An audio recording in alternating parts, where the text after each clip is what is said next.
नमस्कार सुदीप्तार रान्नाघरे सकलके अनेक अनेक स्वागत।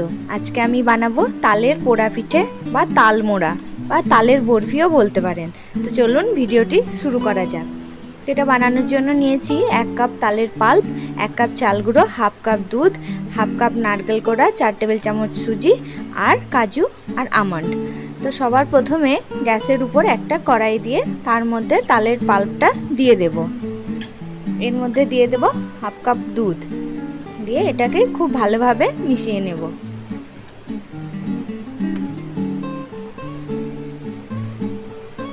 এবার এর মধ্যে দিয়ে দেব সুজিটা, 4 টেবিল চামচ সুজি নিয়েছি আর হাফ কাপ নারকেল কোড়া।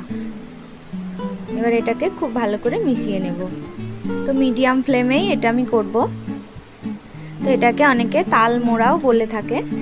তো এটা খুব ভালো করে মিশিয়ে নিয়েছি। এইবার দিয়ে দেব 1 কাপ মতো চিনি, যেটি আমি উপকরণে দেখানোর সময় আমি এটা দেখাতে মনে ছিল না।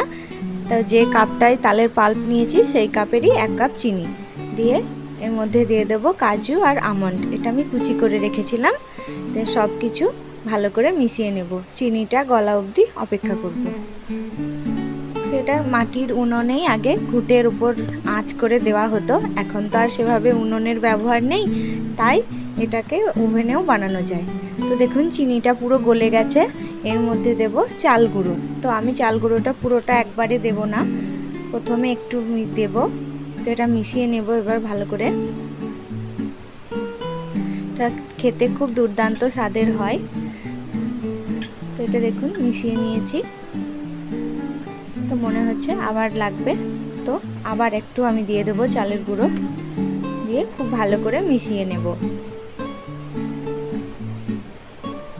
তো এটাকে অনেকে তালের বরফিও বলে থাকে, যেহেতু এটা বরফির মতোই দেখতে হয়। এটা স্বাদও দুর্দান্ত হয়। তো মিশিয়ে নিলাম।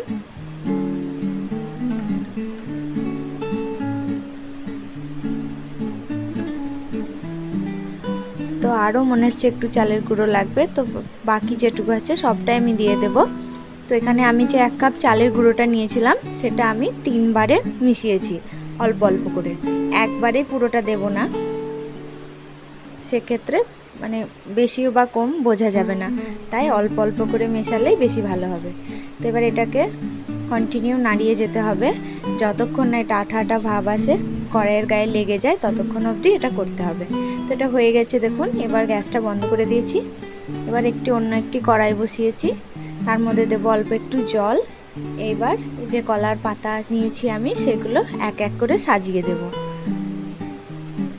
তো আগেকার দিনে আমার শাশুড়ি মায়ের কাছে গল্প শুনেছি যে ঘুঁটের আঁচ করে তার মধ্যে এগুলো সুন্দর করে সাজিয়ে রেখে দেওয়া হতো, আর উপরেও ঘুঁটে দিয়ে দেওয়া হতো।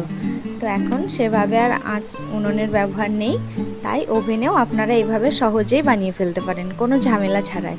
তো দেখুন কি সুন্দর এক এক করে কলার পাতাগুলো সাজিয়ে দিলাম, আর সবার উপরে একটা কলার পাতা আমি থালার মতো গোল করে কেটে নিয়েছি, সেটা উপরে দেব। দিয়ে আমি যে মিশ্রণটা বানিয়েছি সেটাকে এবার এর মধ্যে দিয়ে দেব।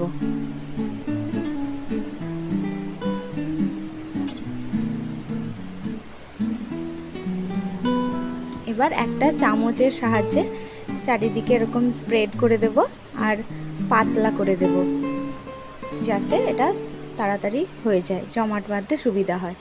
এক জায়গায় গোটা হয়ে জমে থাকলে কিন্তু এটা ভালোভাবে হবে না। এবার উপরেও আমি সুন্দর করে পাতাগুলো সাজিয়ে কড়াইটা ঢাকা দিয়ে রেখে দেব। তো 15 মিনিট হয়ে গেছে। 15 মিনিট পর আমি এটা খুলে দেখছি একটা দিক পুরো হয়ে গেছে। এবার এটা উল্টে দেব, দিয়ে আবার ভালো করে ঢেকে দেব। তো গ্যাসের ফ্লেমটা মিডিয়ামে রাখবো। তো দেখুন এই দিকটাও হয়ে গেছে, থালায় ঢেলে নিয়েছি। তো পুরো রেডি হয়ে গেছে। এবার এটাকে ঠান্ডা হলে একটা ছুরিতে একটু তেল বা ঘি মাখিয়ে এটা পিস পিস করে কেটে নেব। তো একদম আমার রেডি তালের বরফি বা তালের পোড়া পিঠে বা তাল মোড়া, যাই বলুন না কেন, একদম রেডি। খেতে কিন্তু খুব ভালো হয়, বাড়িতে অবশ্যই বানিয়ে দেখবেন। তো ভিডিওটি কেমন লাগলো জানাবেন, চ্যানেলটিকে সাবস্ক্রাইব করবেন, ভিডিওটি একটু বন্ধুদের সাথে শেয়ার করবেন। দেখা হবে অন্য ভিডিওতে। ভালো থাকবেন, সুস্থ থাকবেন, ধন্যবাদ।